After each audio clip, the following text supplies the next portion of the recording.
Hello chess lovers, welcome back to my channel. Today we are looking at a truly incredible encounter from round 10 of the Tata Steel Chess 2026 in the Challengers section. On one side we have the 15-year-old Andy Woodward.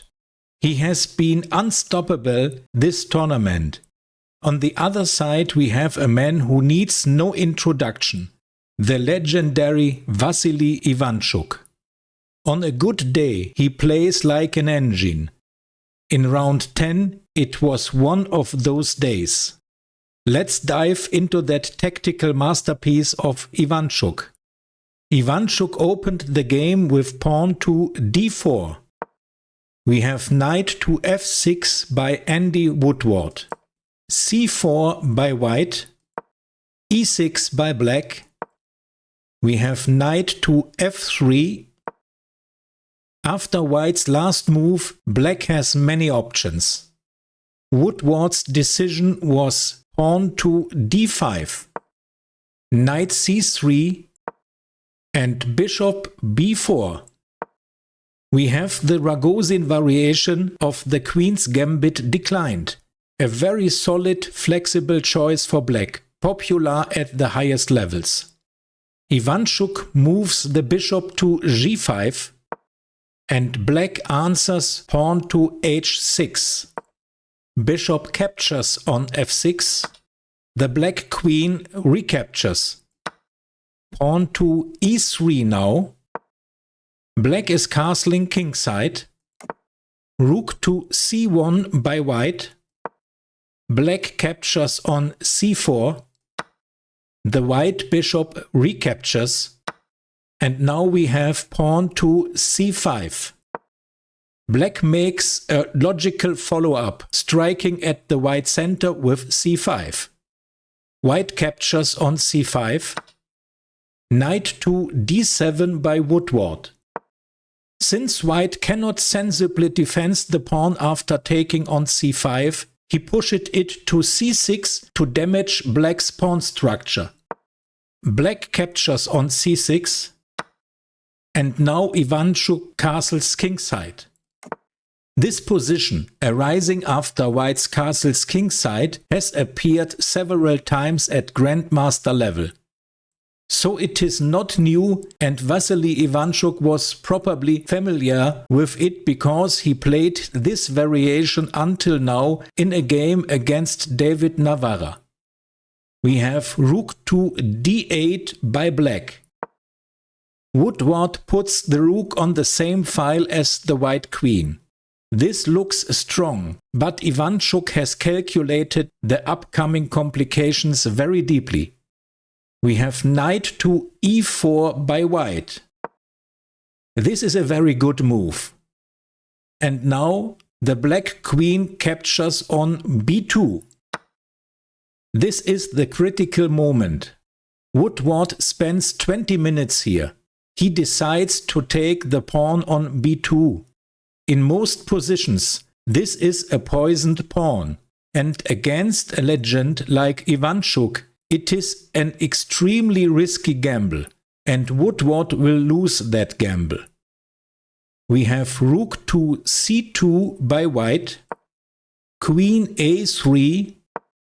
The black queen has only one escape square left and must go to a3 to avoid being lost.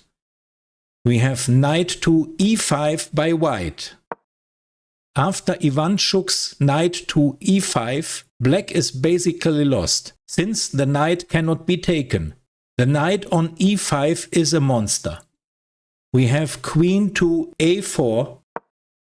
Black's queen must go to a4, as the pawn on c6 is unprotected. We have bishop b3 by white. And now queen to b5 by black. Ivanchuk's knight captures on c6. After the knight captures on c6, black is lost. Woodward cannot retreat the attacked rook to f8, as white would respond with knight to d6. After bishop captures on d6, followed by queen captures on d6, black is completely paralyzed. So Woodward played bishop to b7. It's a bad move, but what should he play? Ivanchuk captures now the rook on d8. Black captures on e4. Knight captures on f7. Black cannot retake with his king, because white rook moves then to c7. Black bishop captures on c2. White recaptures.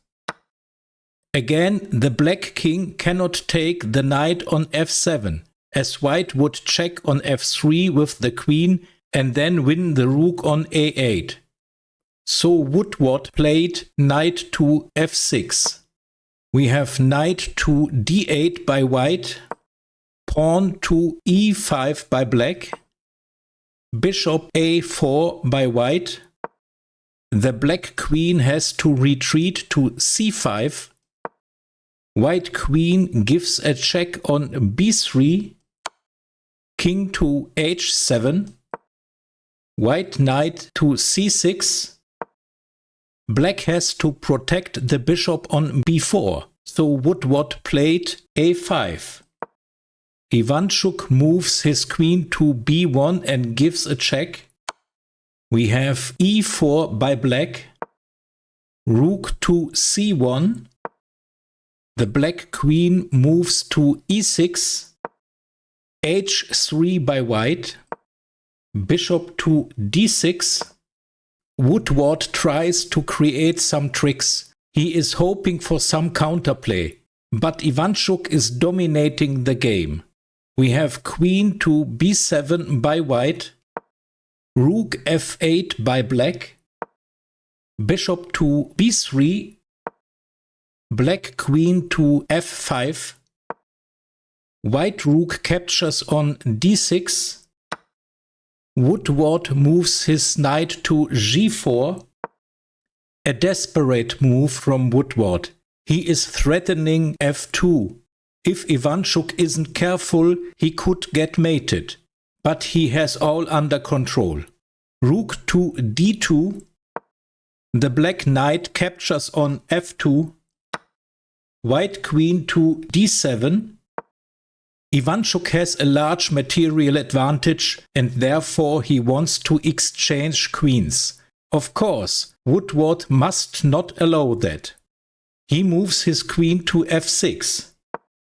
We have king h2 by white, h5 by black. We have queen to e7 by white, queen c3 by black. The white queen captures on f8. Black queen captures on d2. And now we have bishop to g8 with check. And in this position, Andy Woodward resigned the game. Why did he resign? Because Ivanchuk has a piece advantage and will mate the black king in a few moves. If black plays king to h8, bishop to f7, king to h7, white queen to g8 with check, black king to h6, queen to h8 with check, king to g5, queen captures on g7 with check, black king to f5, and the white queen gives a checkmate on e5. It was a total breakdown of black's position, starting from that capture on b2. Vassily Ivanchuk showed us that even in 2026, the old guard can still teach the new generation a thing about tactical precision. In this game, Vassily Ivanchuk held the upper hand. In the end, Andy Woodward won the Challenger section of the 2026 Tata Steel tournament with a half-point lead over Ivanchuk.